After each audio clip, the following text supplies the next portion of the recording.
ಧರ್ಮಶಾಸ್ತ್ರಗಳನ್ನೇ ಮಾಡಿಕೊಟ್ಟಾದ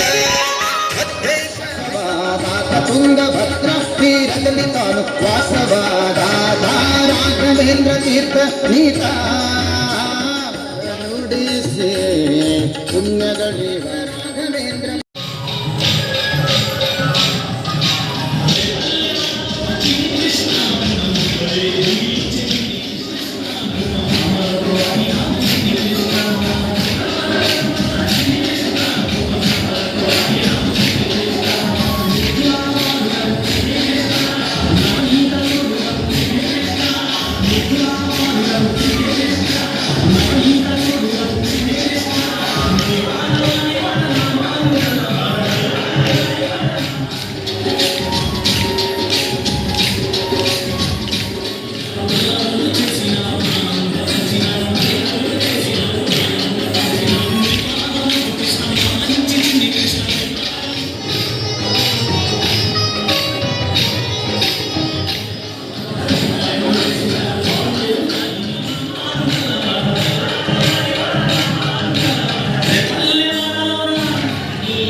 ನಖದಿಂದ ಹಿರಣ್ಯತನುದರವ ಸೀಳಿದ ತೋಳನ್ನಾಡೈ ಸ್ವಾಮಿ ಸುಖವನಿತ್ತು ಪ್ರಹ್ಲಾದನ ಕಾಯ್ದ ತೋಳನ್ನಾಡೈ ನಖದಿಂದ ಹಿರಣ್ಯತನುದರವ ಸೀಳಿದ ತೋಳನ್ನಾಡೈ ವಿಖಳಿತ ಗೆಡಿಸಿದ ಗೋಪಿಯರೆಲ್ಲರ ತೋಳನ್ನಾಡೈ ಸ್ವಾಮಿ ಸುಖತಿ ತೋಳು ತೋಳು ತೋಳು ನೀಲವರ್ಣದ ಬಾಲಕೃಷ್ಣನೇ ತೋಳನ್ನಾಡೈ ಬಾಲಕೃಷ್ಣನೇ ತೋಳು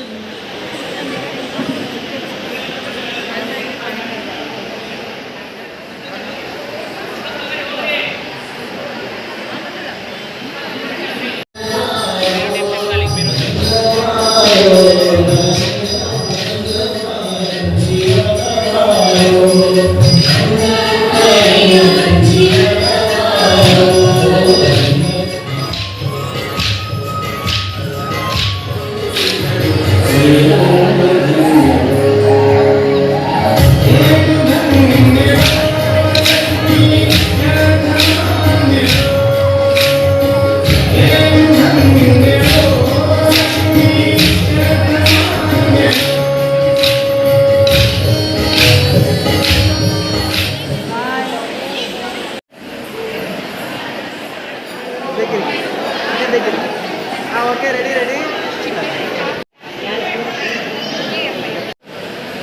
ಓಕೆ ರೆಡಿ ಅಲ್ರಿ ನೀವು ಸ್ವಲ್ಪ ಹಿಂತಿರಿ ನೀವು ಸ್ವಲ್ಪ ಈ ಕಡೆ ಮೇಡಮ್ ಈ ಕಡೆ ನೀವು ಸ್ವಲ್ಪ ಈ ಕಡೆ ನೋಡಿ ಸರ್ ಈ ಕಡೆ ನೋಡಿ ಜೋರು ಹೇಳ್ರಿ ಹರಿ ಶ್ರೀನಿವಾಸ್ ಯಾರು ನಂದ್ರು ಎಲ್ಲರೂ ಬರ್ಬೇಕಪ್ಪ ಜಗಳಾಡ್ತಾರೆ ನೋಡಿ ಆಮೇಲೆ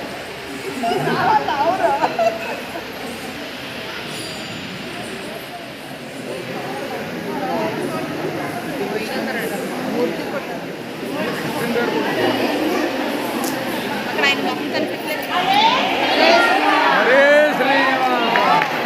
ಅದೇ ವೆಂಕಟರಮಣ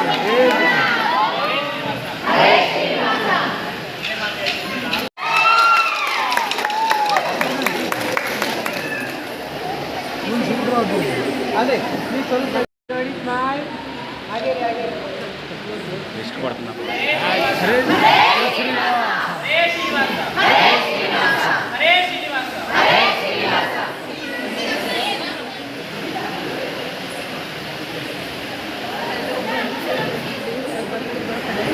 ಗುರುಗಳು ತುಂಬ ಚೆನ್ನಾಗಿ ಹೇಳ್ತಾ ಇದ್ದಾರೆ. ನಮಗಿಂತ ಗುರುಗಳು ಸಿಕ್ಕೋದ್ರೆ ನಾವು ಭಾಳ ಪುಣ್ಯ ಮಾಡಿದ್ದೀವಿ. 8 ತಿಂಗಳ ವಾರಕ್ಕೊಂದ್ಸರಿ ಬಂದು ಹೇಳ್ಕೊಂಡು ಹೋಗ್ತಾರೆ. ನಾವು ಬರೋದ್ರೊಳಗೆ ನಾವೆಲ್ಲ ಪ್ರಾಕ್ಟೀಸ್ ಮಾಡಿ ಒಪ್ಪಿಸ್ತೀವಿ. ನಮ್ಗೆ ತುಂಬ ಚೆನ್ನಾಗಿದೆ. ಎಲ್ರಿಗೂ ಸ್ಫೂರ್ತಿಯಾಗಿದೆ. ಹೆಣ್ಮಕ್ಳಿಗೆ ಯಾರು ಈಗಿನ ಕಾಲದಲ್ಲಿ ಮನೆಯಲ್ಲಿ ಇರ್ತಾರೆ, ಯಾರು ಹೊರಗಡೆ ಬರೋದೇ ಇಲ್ಲ. ಅಂಥದ್ರಲ್ಲಿ ಗುರುಗಳು ಎಲ್ಲರೂ ಹೊರಗೆ ಕರೆದು ಸ್ಫೂರ್ತಿ. ಗುರುಗಳ ಮೇಲೆ ನಮಗೆ ಭಾಳ ಅಭಿಮಾನ ಇದೆ. ಗುರುಗಳಿಗೆ ಧನ್ಯವಾದಗಳು, ಕೋಟಿ ಕೋಟಿ ಧನ್ಯವಾದಗಳು. ಹರೇ ಎಷ್ಟು ದಿವಸದಿಂದ ಕೋಲಾಟ ಇವತ್ತು ಕಾರ್ಯಕ್ರಮ ಗೆಜ್ಜೆ ಪೂಜೆ, ಸರಸ್ವತಿ ಪೂಜೆ, ಗೆಜ್ಜೆ ಪೂಜೆ ಸರಸ್ವತಿ ಪೂಜೆ ಮಾಡಿದ್ವಿ. ಇವತ್ತೆಲ್ರಿಗೂ ಅಲ್ಪ ಉಪಹಾರನೂ ಇಟ್ಕೊಂಡಿದ್ವಿ. ಎಲ್ರಿಗೂ ತುಂಬ ಹಳೆ ಬ್ಯಾಚು ಹೊಸ ಬ್ಯಾಚು ಎಲ್ರಿಗೂ ಮಾಡಿದ್ವಿ. ಚೆನ್ನಾಗಾಯಿತು, ತುಂಬ ಖುಷಿಯಾಯಿತು. ಎಷ್ಟು ದಿವಸಗಳಿಂದ ನಿಮಗೆ ಗುರುಗಳ ತರಬೇತಿ? 8 ತಿಂಗಳಿಂದ. 8 ದಿವಸಗಳು. 8 ತಿಂಗಳು. 8 ದಿವಸಗಳ ನಿಮ್ಮ ಅನುಭವ ಏನು? ಗುರುಗಳ ಅನುಗ್ರಹ ಏನಿತ್ತು? ಯಾವ್ಯಾವ ನಾಟ್ಯ ಭರತನಾಟ್ಯಗಳಾಗಿರ್ಬೋದು, ಏನೇನು ಕಲ್ತ್ರಿ? ಕೋಲಾಟ ಕಲಿತು ದೇವ್ರ ನಾಮಗಳು, ದೇವ್ರ ಹಾಡುಗಳು ಕಲಿತು ತುಂಬ ಚೆನ್ನಾಗಿತ್ತು. ಇವತ್ತಿನ ಒಂದು ಕಾರ್ಯಕ್ರಮಕ್ಕೆ ಎಷ್ಟು ಕೋಲಾಟ ತಂಡಗಳು ಭಾಗವಹಿಸಿದ್ವು? 2 ಕೋಲಾಟ ತಂಡ. 2 ಕೋಲಾಟ. ನೋಡಲಿಕ್ಕೆ 20 ಕೋಲಾಟ ತಂಡಗಳು ಬಂದಿದ್ದವು. ಅದೇ ಸುತ್ತಮುತ್ತ ಎಲ್ಲ ಕ್ಯಾಂಪ್ಗಳು ಎಲ್ಲ ಊರುಗಳು ಬಂದಿದ್ದಾರೆ. Okay sir. ಹರೇ ಶ್ರೀನಿವಾಸ. ಹರೇ ಶ್ರೀನಿವಾಸ ಒಂದು ಪದ ಹಿಡ್ಕೊಂಡು ನಾನು 3 ವರ್ಷದಿಂದ ಎಲ್ಲ ವಿಲೇಜಲ್ಲಿ ಎಲ್ಲ ಹಳ್ಳಿ ಅವರೆಲ್ಲ ಇವರೆಲ್ಲ ಎಲ್ಲರೂ ಯಾವುದು ಭೇದ ಭಾವ ಇವರು ಆ ಧರ್ಮ ಇವರು ಈ ಧರ್ಮ ಅಲ್ಲ, ಎಲ್ಲ ಧರ್ಮಗಳನ್ನು ಸೇರಿಸಿ ನಾವು ಒಂದು ಕಾರ್ಯಕ್ರಮ ಮಾಡಿಸ್ಬೇಕು ಅನ್ನೋದೇ ಮೇನ್ ಸ್ಫೂರ್ತಿ. ಈ ಎಲ್ಲ ಧರ್ಮಗಳು ಒಂದಾಗಿದ್ದರೆ ಅಲ್ಲಿ ಯಾವುದೂ ಒಂದು ಬೇರೆ ಸಮಸ್ಯೆ ಅಂತೂ ಬರಲ್ಲ. ಸೊ ಮೇನ್ ಒಂದು ಕಳೆ ಒಂದು ತಗೊಂಡು ಆ ಕಳೆಯಿಂದ ಇವರೆಲ್ಲ ಹೊರಗೆ ಕರ್ಕೊಂಬಂದು ಇವರಿಂದ ಬೇರೆಯವರು ಮೋಟಿವ್ ಮಾಡೋದೇ ಮೇನ್ ಮೋಟಿವೇಶನ್ ಮೇನ್ ಇಟ್ಕೊಂಡಿದ್ದು. ಸೊ ಇದೆಲ್ಲ ನನಗೆ ಭಗವಂತ ಸಪೋರ್ಟ್ ಮಾಡ್ತಿದ್ದಕ್ಕೆ ನಾನು ಇದೆಲ್ಲ ಕಾರ್ಯಕ್ರಮಕ್ಕೆ ಮುಂದೆ ಬರ್ತಾ ಇದ್ದೀನಿ. ಸೊ ಮೇನ್ ಹೆಣ್ಮಕ್ಳೆಲ್ಲರೂ ಹೊರಗಡೆ ಬಂದು ನನಗೋಸ್ಕರ ಫಸ್ಟ್ ನಾನು ಹೇಳಿದ ಗುರು ಹೇಳಿದಾರೆ ಅಂತ ಹೇಳಿ ಅವ್ರು ಒಂದು ಹೆಜ್ಜೆ ಆಡಿ ಅವ್ರ ಮನೆಯಲ್ಲಿ ಪರ್ಮಿಷನ್ ತಗೊಂಡು ಒಂದು ಹೆಜ್ಜೆ ಮುಂದೆ ಹಾಕಿ ಬಂದು ನನಗೋಸ್ಕರ ಮಾಡ್ತಿದ್ದಾರೆ ಅಂದರೆ ಎಲ್ಲರೂ ದೇವರ ಕೃಪೆ ಇದೆ ಅಂತ ಹೇಳಿದ್ರು. ಗುರುಗಳೇ, ಇಷ್ಟೆಲ್ಲ ಈಗ ಕಾರ್ಯಕ್ರಮಗಳು ಮಾಡ್ತಾ ಇದ್ದಾರೆ. ಕಲೆ, ಈ ನಾಡಿನ ಕಲೆ ಸಾಂಸ್ಕೃತಿಕ ಇವೆಲ್ಲ ನಾಡು ಇವು ಭರತನಾಟ್ಯಗಳು ಉಳಿಸ್ಬೇಕಂತ ಹೇಳ್ತಾ ಇದ್ದಾರೆ. ಆದರೆ ಎಲೆಮೆರೆ ಕಾಯಿ ಹಂಗೆ ಕೆಲಸ ಮಾಡ್ತಾಯಿದ್ರೆ ಯಾವುದೇ ಮಾಧ್ಯಮ ಪತ್ರಿಕೆಗಳು ಬರಲಿಕ್ಕೆ ಯಾಕೆ ಹಿಂಜೇಟ್ ಆಗ್ತಾ ಇದ್ದಾರೆ? ಎಲೆಮೆರಿ ಕಾಯಂಗ ಪಾಪ ಭಾಳ ವರ್ಷದಿಂದ ಸರ್ವಿಸ್ ಕೊಡ್ತಾ ಇದ್ದಾರೆ. ಇವತ್ತೆಲ್ಲ ಕೋಲಾಟ ಸಂಘದವರು ಇವತ್ತು ನಾನಾ ಥರದ ಕೋಲಾಟಗಳು, ಜನಪದ ಇದು ಕೃಷ್ಣನ ಹಾಡುಗಳು ಇಷ್ಟೆಲ್ಲ ಮಾಡ್ತಾಯಿದ್ರಿ. ಎಷ್ಟು ವರ್ಷದಿಂದ ಸರ್ವಿಸ್ ಇದು ಈ ಒಂದು ತರಬೇತಿ ನೀಡ್ತಾ ಇದ್ರಿ? ಆಫ್ಟರ್ ಕರೋನಾಯಿಂದನೇ ಸ್ಟಾರ್ಟ್ ಮಾಡಿದ್ದೀವಿ ಎಲ್ಲ. ಆಫ್ಟರ್ ಕರೋನಾ 2021 ಸ್ಟಾರ್ಟ್ ಮಾಡಿದ್ವಿ. 25 ನಾನು ಇವತ್ತಷ್ಟ 28 ಹಳ್ಳಿಯಲ್ಲಿ ಕೋಲಾಟವನ್ನೇನು ತರಬೇತಿ ಎಲ್ಲರಿಗೂ ಕೊಟ್ಟಿದ್ದೀನಿ. ಮತ್ತು ಇಲ್ಲೇ ಕರ್ನಾಟಕನೇ ಅಲ್ಲ, ಒಡಿಸ್ಸಾಲೂ ಮಾಡಿ, ಒಡಿಸ್ಸಾಲೂ 3 ತಿಂಗಳಲ್ಲಿ ಕ್ಲಾಸಸ್ ಮಾಡಿ ಅಲ್ಲಿ ಒಂದು 50 ಜನ ಕ್ಲೀನ್ ಮಾಡಿ ಅಲ್ಲೊಂದು ದೊಡ್ಡ ಕಾರ್ಯಕ್ರಮ ಮಾಡಿದ್ವಿ. ಸೊ ಇದೆಲ್ಲ ಭಗವಂತ ಕೃಪೆ ಅಂತ ನಾನು ಹೇಳ್ತೀನಿ.